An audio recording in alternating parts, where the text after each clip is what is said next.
નમસ્કાર મિત્રો, સ્વાગત છે તમારું અમારી યુટ્યુબ ચેનલમાં। તો મિત્રો, સીઆરપીએફ એટલે કે સેન્ટ્રલ ઇન્ડસ્ટ્રીયલ સિક્યુરિટી ફોર્સ દ્વારા કોન્સ્ટેબલ ડ્રાઈવરની પોસ્ટ પર ભરતી જાહેર કરવામાં આવેલી છે। તો ભરતી વિશે આપણે તમામ માહિતી આજના વિડીયોમાં મેળવી લઈએ। તે પહેલા વિડીયો ગમે તો લાઈક અને શેર કરી દેજો, ચેનલમાં નવા હો તો ચેનલને સબસ્ક્રાઇબ કરી દેજો। તો ચાલો મિત્રો, વિડીયોની શરૂઆત કરીએ।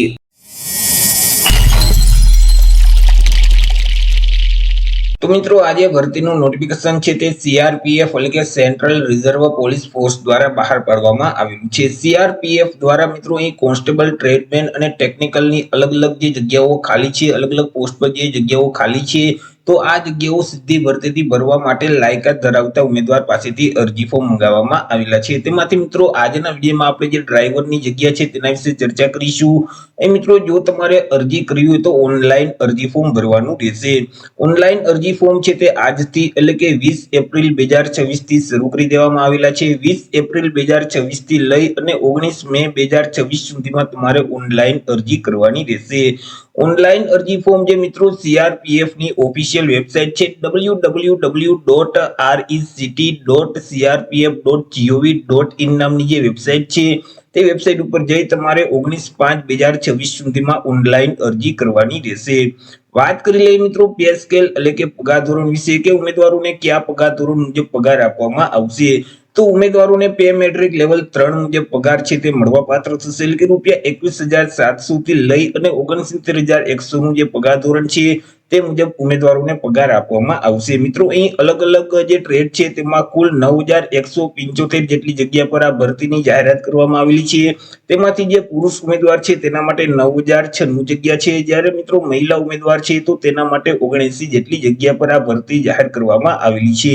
પરંતુ આજે આપણે વિડીયોમાં ડ્રાઈવરની જે પોસ્ટ છે તેના વિશે ચર્ચા કરીશું અને તેમાં ખાસ કરી અને મિત્રો જે ગુજરાતમાં જગ્યા છે તેના વિશે જ વાત કરીશું। તો મિત્રો, અહીં જે ડ્રાઈવરની જે કુલ જગ્યા છે તેમાં મિત્રો ગુજરાતમાં 156 જેટલી જગ્યા પર આ ભરતીની જાહેરાત કરવામાં આવેલી છે। અલગ અલગ ટ્રેડ થઈ અને ગુજરાતમાં 449 જેટલી જગ્યા પર મિત્રો ભરતી છે તે જાહેર કરવામાં આવી। ચર્ચા કરી લઈએ મિત્રો એજ લિમિટ એટલે કે વય મર્યાદા વિશે, કે અરજી ફોર્મ ભરવા માટે ઉમેદવારની ઉંમર કેટલી હોવી જોઈએ। તો કે અહીં ઉમેદવારોએ પોતાની ઉંમરની જે ગણતરી છે તે 1/1/2026 ને ધ્યાનમાં રાખી કરવાની રહેશે। 1/1/2026 ના રોજ ઉમેદવારની જે ઉંમર છે તે ઓછામાં ઓછી 21 વર્ષ અને વધુમાં વધુ 27 વર્ષની હોવી જોઈએ। જો આપણે જન્મ તારીખને ધ્યાનમાં લઈએ તો ઉમેદવારનો જે જન્મ છે તે 2/1/1999 થી લઈ અને 1/1/2005 ની વચ્ચે થયેલ હોવો જોઈએ। પરંતુ અહીં જે અનામત વર્ગના ઉમેદવાર છે તો તેઓને સરકારશ્રીના નિયમ અનુસાર ઉંમરમાં છૂટછાટ આપવામાં આવશે। જેમ કે એસસી અને એસટી કેટેગરીના જે ઉમેદવાર છે તેઓને 5 વર્ષની છૂટછાટ મળવાપાત્ર થશે।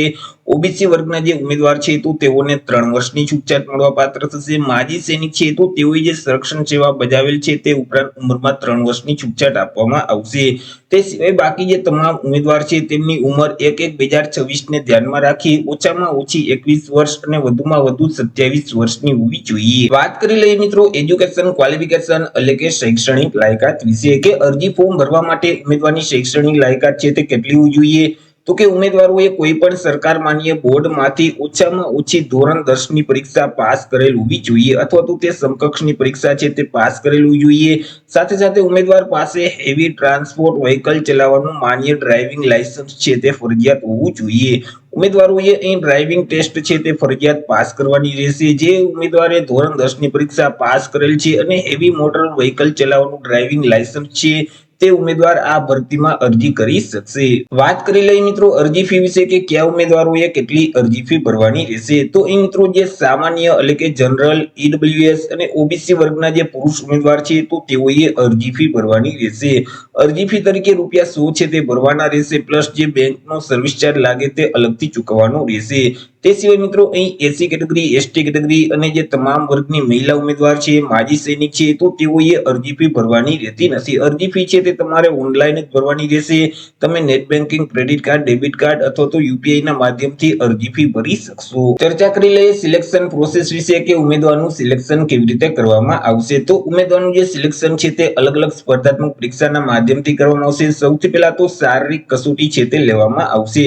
તેમાં મિત્રો ઉમેદવારોએ દોડ છે તે કરવાની રહેશે। ડ્રાઈવર માટે મિત્રો અહીં તમામ પુરુષ ઉમેદવાર છે તો તેઓએ 5 કિલોમીટરની દોડ છે તે કરવાની રહેશે અને આ જે દોડ છે તે 24 મિનિટની અંદર પૂરી કરી દેવાની રહેશે। જે ઉમેદવાર 24 મિનિટની અંદર આ દોડ પૂરી કરી દેશે તે ઉમેદવાર આગળની પરીક્ષા માટે મિત્રો અહીં લાયક ગણવામાં આવશે। દોડ પછી તમામ ઉમેદવારની ઊંચાઈ છે તે માપવામાં આવશે। તેમાં તમામ પુરુષ ઉમેદવારની જે ઊંચાઈ છે તે ઓછામાં ઓછી 170 સેન્ટીમીટર હોવી જોઈએ, પરંતુ જો એસટી કેટેગરીના પુરુષ ઉમેદવાર હશે તો ત્યારે તેમની ઊંચાઈ ઓછામાં ઓછી 162.5 સેન્ટીમીટર હોવી જોઈએ। ત્યાર પછી મિત્રો અહીં છાતીનું માપ છે તે લેવામાં આવશે। અહીં મિત્રો તમામ ઉમેદવારની જે તમામ પુરુષ ઉમેદવાર છે તેમની ફુલાવ્યા વગરની છાતી છે તે 80 સેન્ટીમીટર, જ્યારે ફુલાવેલ છાતી છે તે 85 સેન્ટીમીટર હોવી જોઈએ। ફુલાવ્યા વગરની છાતી અને ફુલાવેલ છાતી આ બંને વચ્ચે ઓછામાં ઓછો 5 સેન્ટીમીટરનો ડિફરન્ટ આવવો જોઈએ। પરંતુ જો એસટી કેટેગરીના પુરુષ ઉમેદવાર હશે તો ત્યારે તેમની ફુલાવ્યા વગરની છાતી છે તે 76 સેન્ટીમીટર, જ્યારે ફુલાવેલ છાતી છે તે 81 સેન્ટીમીટરની હોવી જોઈએ। ફુલાવેલ છાતી અને ફુલાવ્યા વગરની છાતી બંને વચ્ચે ઓછામાં ઓછો 5 સેન્ટીમીટરનો ડિફરન્ટ આવવો જોઈએ। જે ઉમેદવાર શારીરિક કસોટીમાં પાસ થઈ જશે એટલે આગળ તેઓની લેખિત પરીક્ષા લેવામાં આવશે। આ જે પરીક્ષા છે તે ઓબ્જેક્ટિવ પ્રકારની રહેશે, એટલે કે તેમાં એમસીક્યુ પ્રકારના પ્રશ્ન છે તે પૂછવામાં આવશે। પરીક્ષા છે તે ઓનલાઈન લેવામાં આવશે। સીબીટી એટલે કે કોમ્પ્યુટર બેઝ આ પરીક્ષા છે તે લેવામાં આવશે। તમને જે ક્વેશ્ચન પેપર આપવામાં આવશે તેમાં 100 એમસીક્યુ પ્રકારના પ્રશ્ન પૂછવામાં આવશે। એક પ્રશ્નનો 1 માર્ક એટલે 100 માર્કનું પેપર રહેશે। પેપર લખવા માટે તમને 2 કલાકનો સમયગાળો આપવામાં આવશે।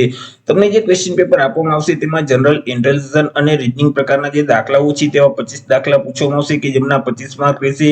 સામાન્ય નોલેજ સંબંધિત 25 પ્રશ્ન પૂછવામાં આવશે, તેમના પણ 25 માર્ક રહેશે। ગણિત સંબંધિત 25 દાખલા પૂછવામાં આવશે, તેમના પણ 25 માર્ક રહેશે અને ઇંગ્લિશ અને હિન્દી ગ્રામર સંબંધિત 25 પ્રશ્ન પૂછવામાં આવશે, તેમના પણ 25 માર્ક રહેશે। આવી રીતે મિત્રો અલગ અલગ 100 એમસીક્યુ પ્રકારના પ્રશ્ન છે તે પૂછવામાં આવશે। 100 માર્કનું પેપર રહેશે। પેપર લખવા માટે તમને 2 કલાકનો સમયગાળો આપવામાં આવશે અને આ જે પરીક્ષા છે તે ઇંગ્લિશ અને હિન્દી બંને ભાષામાં લેવામાં આવશે।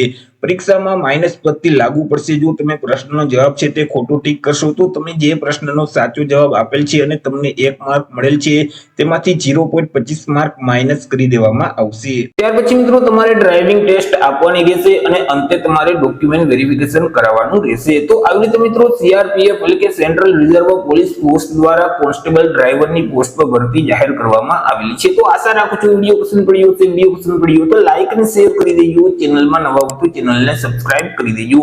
ફરી મળીશું એક નવા ટોપિક સાથે એક નવા જ વિડીયોમાં। ત્યાર સુધી જય હિન્દ, વંદે માતરમ।